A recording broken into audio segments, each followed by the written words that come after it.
जंगलाच्या साईडून जात असताना एक मुद्दा डोक्यामध्ये आला की वन्य प्राण्यांच्या पाण्याचा प्रश्न या ठिकाणी भरपूर मोठा आहे।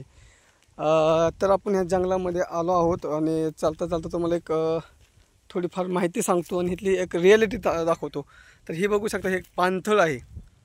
हे वन विभागाने एक थोड्या दिवसापूर्वी बांधलेलं हे पाणथळ आहे, परंतु ह्या कडाक्याच्या उन्हामध्ये एक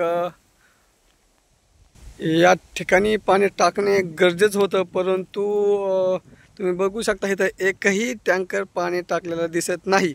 तर मला इतर प्रशासनाशी किंवा इतर जे डिपार्टमेंट तत्पर आहे त्यांच्याशी एक मला प्रश्न आहे। तर या प्राण्यांना एक पाण्याची व्यवस्था तुम्ही काय केली? तर अशा कडाक्याच्या उन्हामध्ये तुम्ही पाण्याची व्यवस्था काय करता?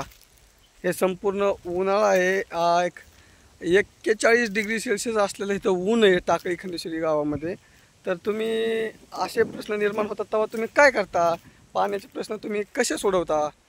संपूर्ण आता एक संपूर्ण उन्हाळा सरत आला आहे आणि आता एक पावसाळ्याचे दिवस आले, तरी कडाक्याच्या उन्हामध्ये एकही पाण्याचा टँकरचा एकही टँकर तुम्ही टाकत नसता, तर इथले स्थलांतर प्राणी काय करणार? हा एकदम मोठा मुद्दा आहे।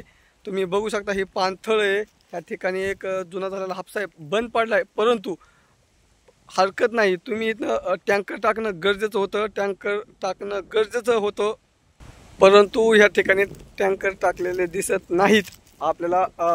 तर अशा सर्व गोष्टी लक्षात घेत असता की आपल्याला एक प्रश्न पडतो, मोठा प्रश्न पडतो, बारीक प्रश्न पडत नाही, मोठा प्रश्न पडतो की इथं असलेलं तत्पर असलेलं वन विभाग हे कशासाठी? इथले स्थलांतरित प्राण्यांना इतर तर पाण्यासाठी भटकावं लागत असेल, तर इथं वन विभाग हे कशासाठी? हा मोठा प्रश्न आहे। या ठिकाणी आदिवास असलेले अनेक जीवजंतू आणि अनेक वन्य प्राणी या ठिकाणी आहेत। रानडुकरे असो, हरणे असो, लांडगे असो, कोल्हे असो, ससे असो, अनेक प्रकारचे या ठिकाणी आदिवास करणारे प्राणी या ठिकाणी आहेत, परंतु त्यांचा पाण्याचा प्रश्न या ठिकाणी असल्यामुळे त्यांना इतरत्र भटकंती करावी लागते। कम से कम त्यांना उन्हाळ्या दिवसामध्ये तरी पाणी पाजणं किंवा अशा पाणथळ ठिकाणी पाणी सोडणं हे वन विभागाकडून अपेक्षित आहे, परंतु सोडलं जात नाही। तरीही कर्जत तालुक्यातील जे अधिकारी या ठिकाणी त्यांनी पोस्टवर असतील किंवा हा त्यांच्यापाशी विभाग ताब्यामध्ये असेल, त्यांनी हा सर्व प्रकार लक्षात घेणे गरजेचं आहे।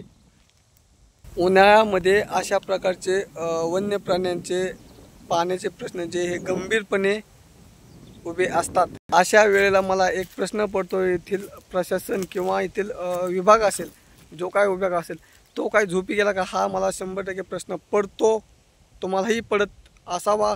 तरीही मला एकच वाटतं की ह्या ठिकाणीचा जो पाण्याचा प्रश्न आहे हा मिटावा।